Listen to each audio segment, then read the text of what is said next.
할렐루야. 하나님의 은혜와 평강이 오늘 예배 드리시는 모든 성도님들과 함께 하시기를 주의 이름으로 축원드립니다. 설 연휴에 맛있는 걸 많이 드셨는지 얼굴이 많이 좋아지셨습니다. 오늘 시편 118편 1절로 9절 말씀을 중심으로 여호와 편에 서는 사람, 여호와 편에 서는 사람이란 제목으로 함께 말씀을 나누겠습니다. 1860년대 미국은 큰 갈등 가운데 있었습니다. 바로 흑인 노예들에 대한 시선 차이 때문인데요.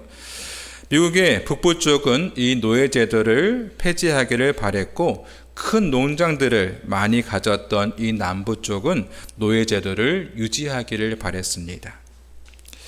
1860년 노예 제도를 폐지를 주장하는 이 링컨이 대통령으로 당선이 되자 남부 지역의 11개 주가 연방 정부를 탈퇴하고 별도의 독립 정부를 세웠습니다.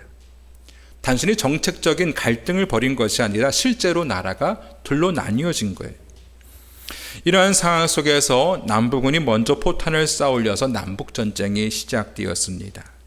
매일같이 많은 전사자가 나타나고 또 북부군이 위기에 놓였을 때에 한 참모가 링컨에게 말했습니다. 대통령 각하, 하나님께서 우리 북부군의 편이 되시기를 기도합시다. 그러자 링컨은 고개를 저으며 말했습니다. 나는 하나님이 우리 편이 되어주시는지를 걱정하지 않습니다. 하나님은 항상 오르시기 때문입니다. 다만 내가 염려하는 것은 우리가 하나님 편에 서 있는가 하는 것입니다. 링컨은 회개의 날을 선포하고 그들이 교만과 탐욕 속에 하나님을 잊은 죄를 범했다고 고백했습니다. 그는 하나님의 뜻은 우리와 다를 수 있다고 고백하며 전쟁의 결과조차도 하나님께 맡겼습니다. 결국 1865년 링컨이 이끄는 북부군이 승리를 거두게 되었고, 갈라졌던 남북이 하나 됐으며 노예들에게도 시민권이 주어지게 됐습니다. 링컨은 하나님이 자신의 편이 되어주기보다 자신이 하나님 편에 서기를 바라는 사람이었습니다. 오늘 우리가 읽었던 시편 118편은 할례 시편이라고 불리는 시편 113편부터 118편까지의 시편 중에 마지막 시편입니다.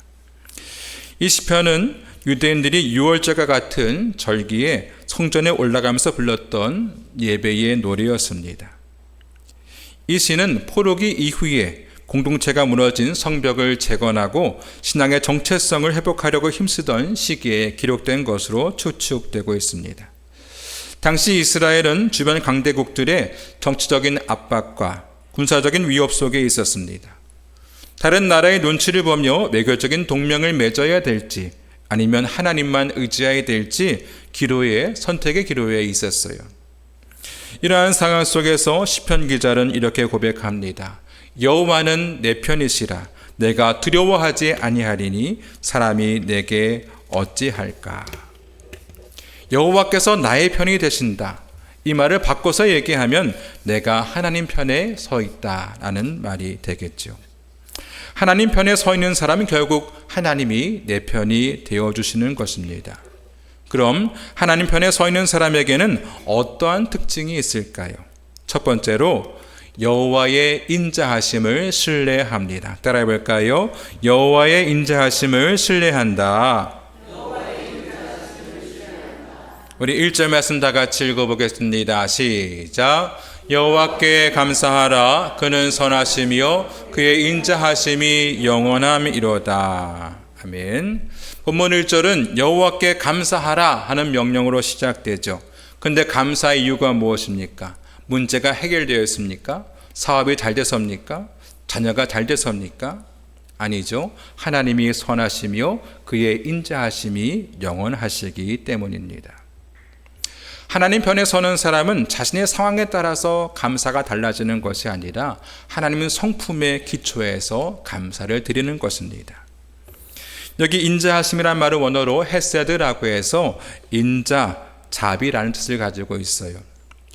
우리말에서 이 인자라는 말은 단순히 상대방에게 베푸는 호의 정도의 의미를 가지지만 히브리어에서 이 인자라는 말은 더 포괄적인 의미로 친절함, 상냥함, 선하심, 관대함 이런 것들을 모두 다 포함하는 의미입니다. 여기에서는 하나님께서 당신이 택한 백성들에 대하여 한결같이 베푸시는 언약에 기초한 사랑을 말합니다. 여러분, 인간의 사랑은 조건에 따라서 달라집니다. 어제의 동지가 내일의 적이 될 수도 있죠. 하지만 하나님은 그의 백성들에게 영원히 변함없는 인자와 자비를 베푸시는 분이십니다. 우리는 그분의 인자하심을 늘 신뢰해야 될 줄로 믿습니다. 야곱의 11번째 아들인 요셉은 형들의 시기를 받아서 애굽의 노예로 팔려갔어요.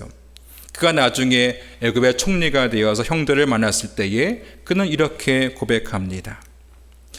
당신들은 나를 해하려 하였으나 하나님은 그것을 선으로 바꾸사 오늘과 같이 많은 백성의 생명을 구원하게 하시려 하셨나니. 이 요셉이 애굽에 팔려왔을 때에 그가 얼마나 많은 고생을 했겠어요. 요셉은 노예로 팔려와서 갖은 고생을 다 했고요. 그것도 모자라서 억울하게 누명을 쓰고 감옥에 갇히기도 했습니다. 그런 상황에서 요셉이 하나님이 선하다고 말할 수 있었을까요? 당신은 그렇게 생각하지 않았을 거예요. 하지만 그가 고난의 과정들을 모두 이겨내고 마침내 애굽의 총리가 되어서 형들의 얼굴을 보았을 때에 그는 하나님의 선하신 계획을 깨닫게 되었습니다.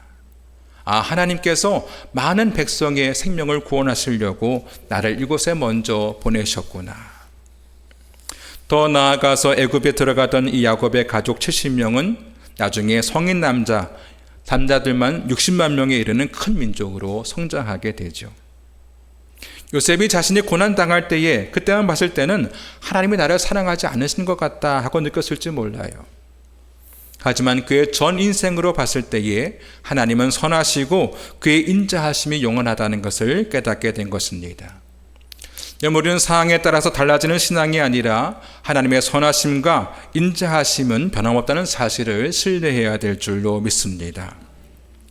여기 2절로 4절에 보면 시편 기자는 이스라엘과 아론의 집, 또 여호와를 경외하는 자에게 하나님의 인자하심이 영원하심을 찬양할 것을 촉구하고 있습니다.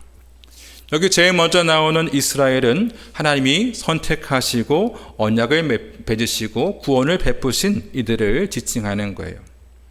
두 번째로 아론의 집은 하나님의 백성인 이스라엘 중에서 특별히 선택되어서 제사를 집전하는 직무를 맡은 자들이었습니다.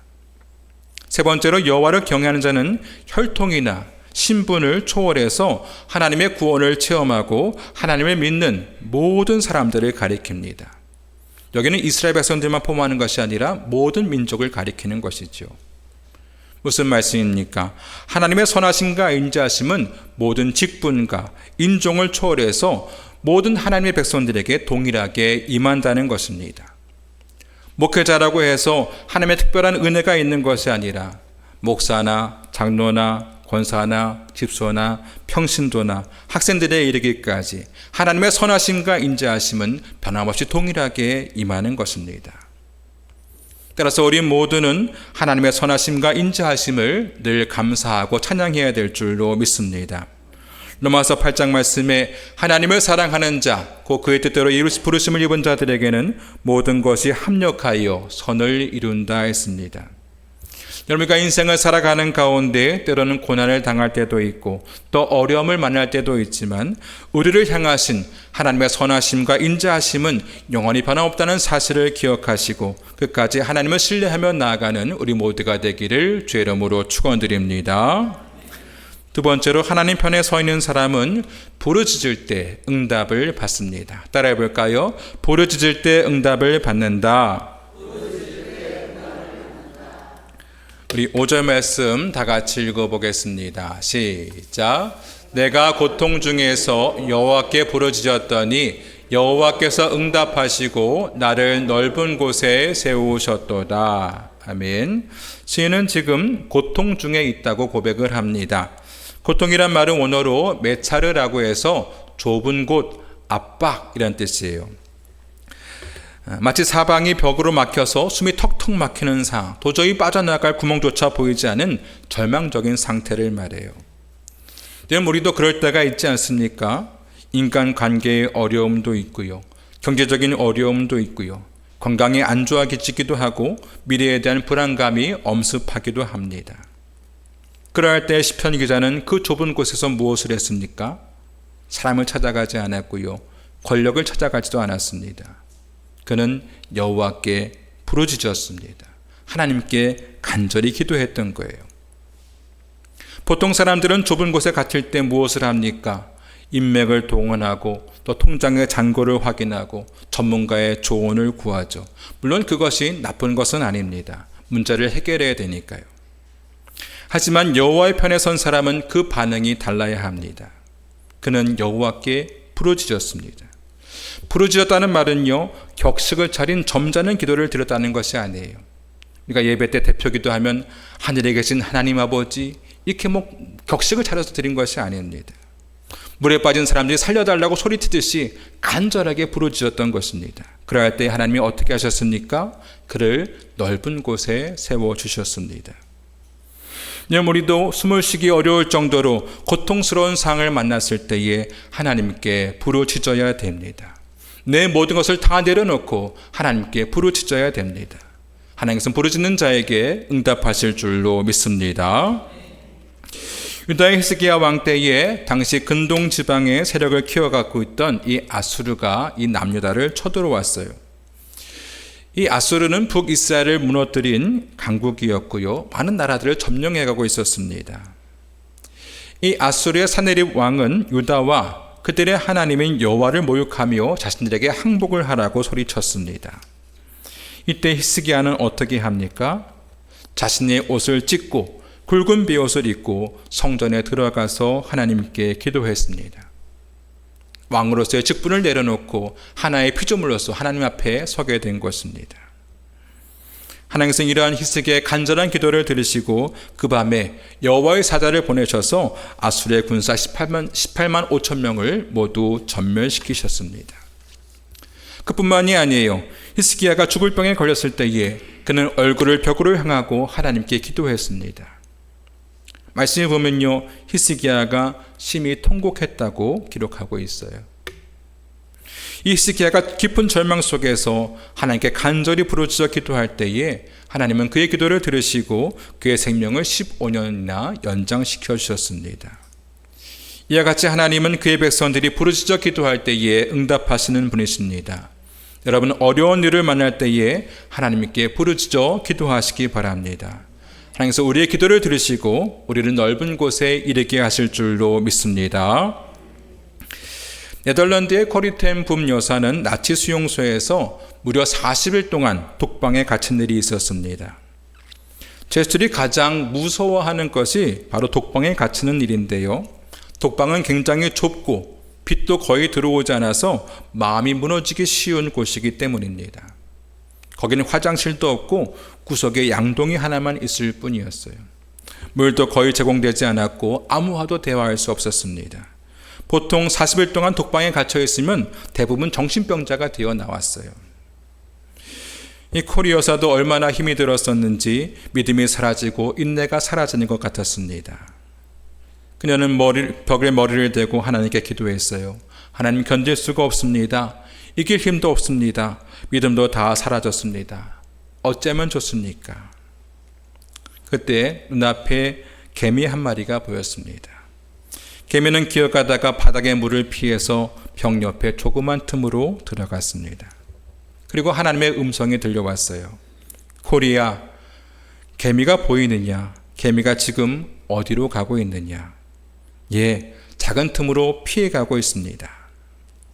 그래, 너는 지금 피할 곳이 없다고 생각하지만 내가 바로 너의 피난처니라. 나를 향해 오너라. 내가 너를 품어주마. 너는 내 속에서 안전하게 보호받을 수 있으리라. 내가 너를 도우리라. 코리는 그 순간 하나님을 바라보며 기도했습니다. 하나님, 개미가 틈에 들어가서 피하는 것처럼 저를 하나님 품에 맡깁니다. 나를 붙들어 주옵소서. 그때 하나님의 도우심이 임했습니다. 그녀의 마음속에 전에는 없었던 놀라운 평안이 찾아왔어요. 그리고 나니 이 독방의 하루하루가 평안이요 기쁨이요 행복이었습니다.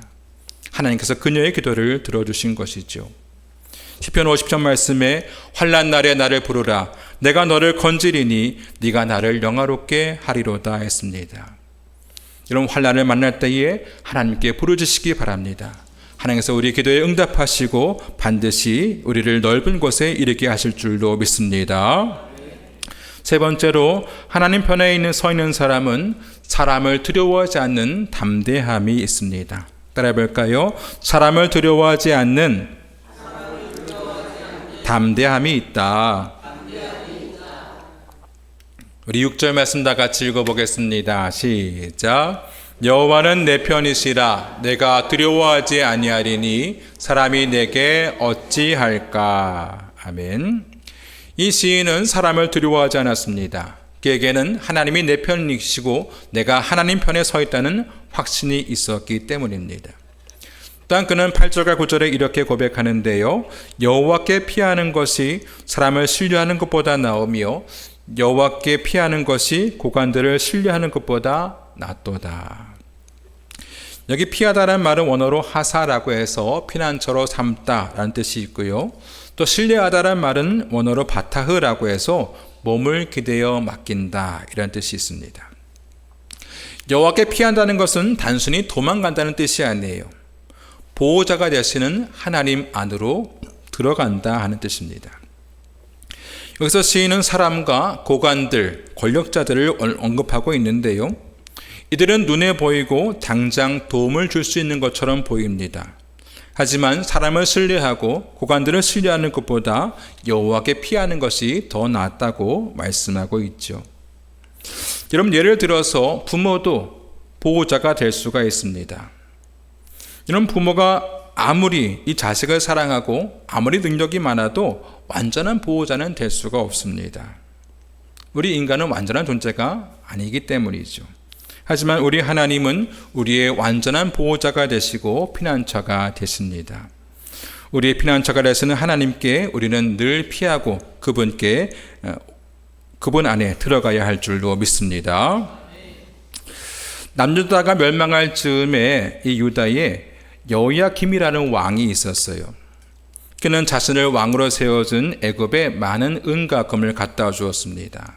돈을 많이 갖다 주면 이 전통적인 강국인 애굽이 자기를 잘 봐줄 것이다. 이러한 생각이 있었기 때문이죠. 하지만 국제 정세는 그렇게 돌아가지 않았어요. 신은 강대국인 바벨론이 애굽과의 전쟁을 했는데 승리를 하게 됩니다. 그러자 여호야김은 이 친애굽 노선을 버리고 바벨론에게 조공을 바치기 시작해요. 나를 좀 잘 봐달라 하는 거죠. 그렇게 3년 동안을 바벨론에게 조공을 바치고 있었는데 이 바벨론이 애굽을 치려고 애굽 국경까지 갔다가 성공하지 못하고 후퇴하게 됩니다. 그러자 여호야김은 지금이 기회다 하고 바벨론을 배신하고 돌아서 버립니다. 바벨론에게 조공을 바치지 않고 다시 친애굽 노선으로 갈아타게 된 것이죠. 하지만 이 일이 바벨론에게 빌미를 갖다 주었고 결국 남유다는 바벨론에 의해서 멸망을 당하게 됩니다. 이 여호야김 왕은요, 강대국과 동맹을 맺어서 나라의 안보를 보장받으려고 했어요. 하지만 나라의 안보는 강대국이 지켜주는 것이 아닙니다. 강한 무기가 지켜주는 것이 아니에요. 하나님이 지켜주셔야 하는 것입니다. 시편 27편 말씀에 여호와는 나의 빛이시요 나의 구원이시니 내가 누구를 두려워하리요. 여호와는 내 생명의 능력이시니 내가 누구를 무서워하리요. 악인들이 내 살을 먹으려고 내게로 왔으나 나의 대적들 나의 원수들인 그들은 실족하여 넘어졌도다 했습니다. 병거가 많다고 해서 무기가 많다고 해서 보호받는 것이 아닙니다. 우리의 빛과 구원이 되시는 하나님께 피하고 하나님을 의지해야 하는 것입니다. 하나님은 당신을 의지하는 자에게 보호자가 되시며 피난처가 되시는 줄로 믿습니다. 2차 대전 당시에 독일군은 노르웨이까지 공격을 했어요. 한 목사님이 어떤 가정에 신방을 갔는데 그만 독일군의 공습이 시작돼서 돌아가지 못하고 성도의 가족들과 함께 뜬 눈으로 밤을 지새게 됩니다. 근데 그 가정에 이 어린 딸 아이가 있었는데 이 전장을 두려워하지 않고 태평하게 잠을 잘 자는 거예요. 다음 날 목사님이 아이에게 물었습니다. 너는 독일군의 폭격이 무섭지 않니? 어떻게 편안하게 잠을 잘 수가 있니? 그러자 아이가 대답하기를 하나님께서 안 주무시고 나를 지키시는데 나까지 안 잘 필요가 있나요? 이렇게 대답을 하는 거예요. 하나님이 지켜주시기 때문에 아무런 걱정 없이 두려움 없이 잠을 잤다 하는 것이죠. 시편 121편 말씀에 이스라엘을 지키시는 이는 졸지도 아니하시고 주무시도 아니하시리로다. 여호와는 너를 지키시는 이라. 여호와께서 내 오른쪽에서 내 그늘이 되시나니 낮의 해가 너를 상하게 하지 아니하며 밤의 달도 너를 해치지 아니하리로다 했습니다. 우리는 때때로 여러 가지 고민으로 또 두려운 생각 때문에 잠을 이루지 못할 때가 있습니다. 건강의 문제, 또 직장의 문제, 금전적인 문제, 학업과 진로의 문제들. 그러나 우리를 지키시는 하나님은 졸지도 않으시고 주무시지도 않으십니다. 우리 우편에 그늘이 되셔서 낮의 해가 상하지 아니하도록 또 밤의 달이 해치지 못하도록 우리를 지켜주시는 것입니다. 여러분, 우리의 편이 되어주시는 하나님께 모든 것을 맡기시기 바랍니다. 그러할 때 주님께서 우리에게 평안을 허락하실 줄로 믿습니다. 여호와는 내 편이시라. 내가 두려워하지 아니하리니 사람이 내게 어찌할까? 여호와께서 내 편이 되사 나를 돕는 자들 중에 계시니 그러므로 나를 미워하는 자들에게 보응하시는 것을 내가 보리로다. 오늘 말씀에 나오는 이 시편 기자는 하나님이 내 편이 되신다는 확신이 있었어요. 그럼 하나님 편에 서는 사람은 하나님의 인자하심을 끝까지 신뢰하고 위기의 때에 하나님께 부르짖어 기도합니다. 또 사람보다 하나님을 더욱더 의지하죠.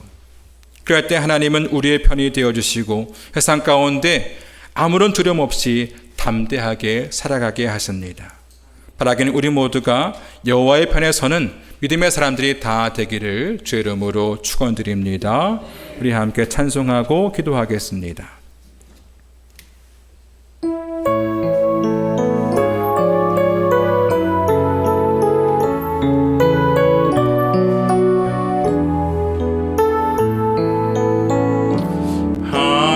하나님의 사랑을 사모하는 자, 하나님의 평안을 바라보는 자, 너의 모든 것 창조하신 우리 주님이 너를 얼마나 사랑하시는지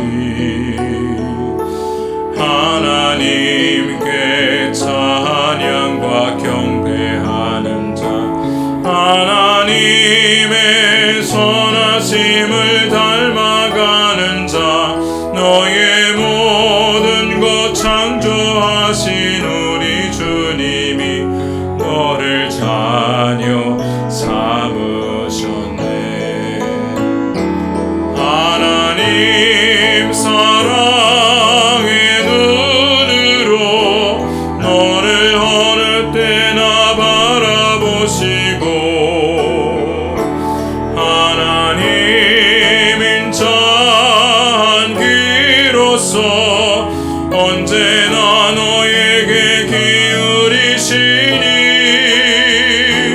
어두움에 밝은 빛을 비춰주시고 너의 작은 신음에도 응답하시니 너는 어느 곳에 있든지 주를 향하고 주만 바라볼지라. 하나님 사랑의 눈으로 너를 어느 때나 바라보시고 하나님 인자한 귀로서 언제나 너에게 기울이시니 어두움에 밝은 빛을 비춰주시고 너의 작은 신음에도 응답하시니 너는 어느 곳에 있든지 주를 향하고 주만 바라볼지라. 주만 바라볼지라.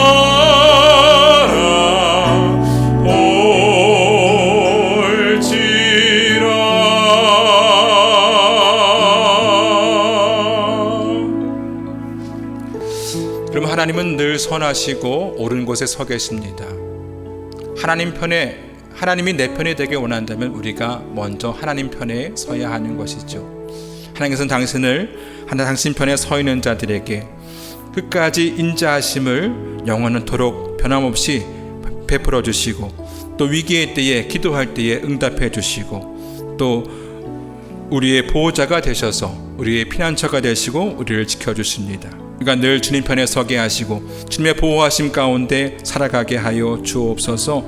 우리가 사람보다 하나님을 의지하며 살아가게 하여 주옵소서. 우리가 기도할 때에 우리의 기도에 응답하여 주옵소서. 이 시간 다 함께 주여 부르시고 통성으로 기도하겠습니다. 주여